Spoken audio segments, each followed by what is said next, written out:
네, 안녕하세요. 윤상태입니다. 이번 시간에는 개발부담금 대상자에 대해서 다시 한번 말씀을 드리겠습니다.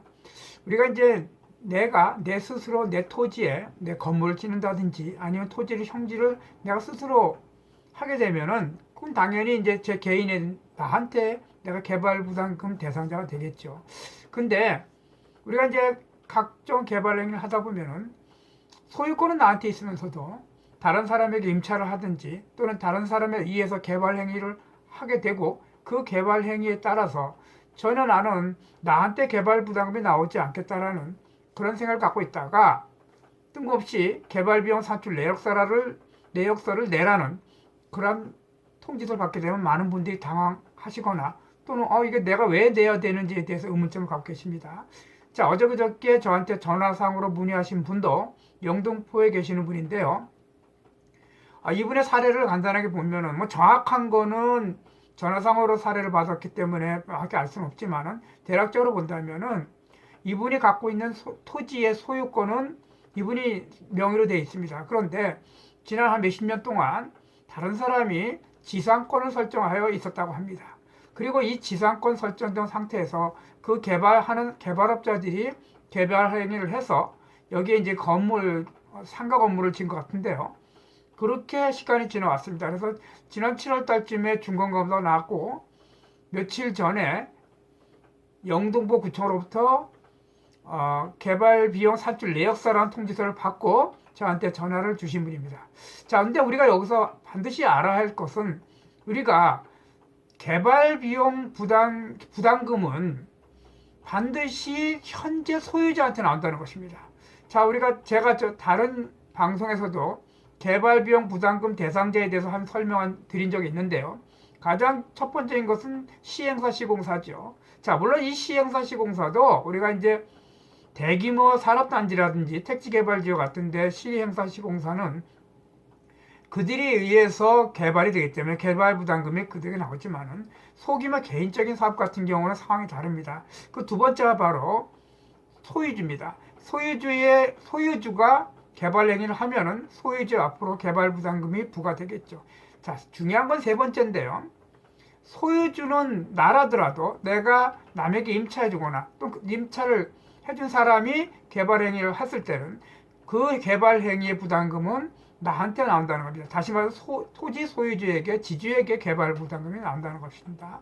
자, 그리고 네 번째는 우리가 일반적으로 지역주택조합 아파트 같은 경우 또는 재개발, 재건축 조합 아파트 같은 경우는 그 조합원들에게 개발 부담금이 산출된 나올 가능성이 굉장히 높습니다. 원칙은 조합에서 개발 부담을 부담하지만은 조합이 개발 부담금을 낼 수 없는 상황이 됐을 때는 조합원들에게 각각의 구성 조합원들에게 그들에게 맞게 개발 부담금이 나눠서 나온다는 것입니다.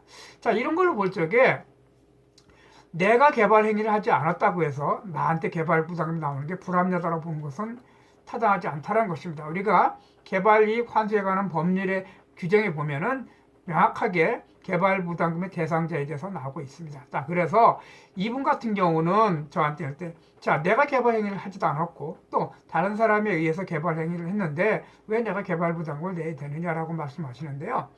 개발 부담금은 원칙이 토지 소유자에게 나온다는 것입니다. 자, 또 중요한 거는요.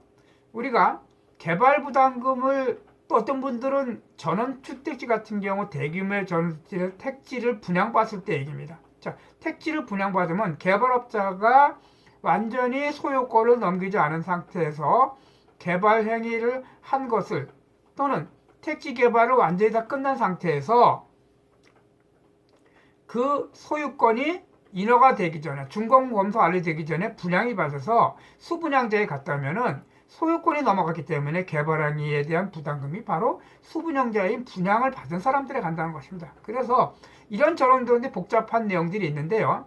명확한 것은 소유권이 준공검사 당시에 소유권이 누구인에 따라서 개발 부담금의 대상이 판가름 난다는 것입니다. 자, 여기서 한 가지 더 팁을 드린다면은 우리가 지상권이라든 지역권은 소유권과 관계가 없죠. 단 소유권을 침해해서 저해하는 능력을 갖고 있다는 것 뿐입니다. 그래서 영등포에서 저에게 문의하신 그런 사장님 같은 경우는 개발부담금이 지상권 때문에 내가 관계가 하지 않았다, 또 내가 개발하지 않았다, 지상권이 그 사람들이 갖고 있었다라고 해서 나한테 나온다는 것이 불합리하다라고 하다고 할 수가 없습니다.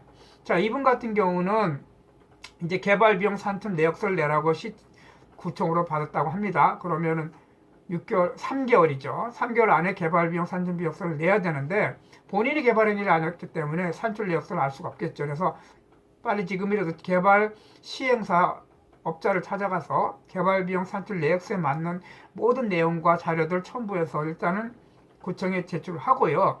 차후 개발부담금에 대한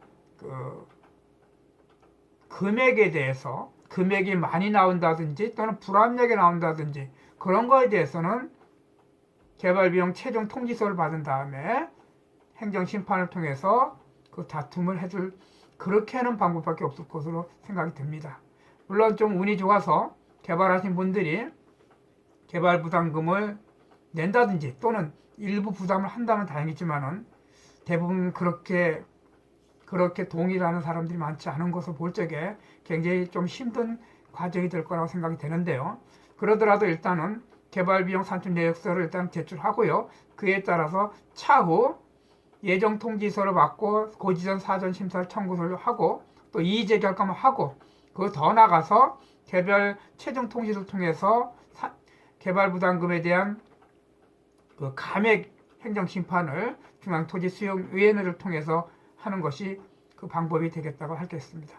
자, 그래서 많은 분들이 토지를 구입할 때부터 또 나중에 개발 행위를 하고 개발 행위를 한 다음에 그 추가적인 개발 부담금이 상당히 생각보다 많이 나오는 경우가 있습니다. 그래서 좀 더 명확히 알고 준비를 하시고 또 개발 행위의 관계에 있어서 어떤 것이 나에게 유리한지를 좀 더 면밀히 분석을 해봐야 될 것 같습니다. 자, 지금 오늘 시간은 개발부담금 대상이 누구냐에 따라서 질문하신 분에 대해서 답변 방송을 드렸습니다. 감사합니다.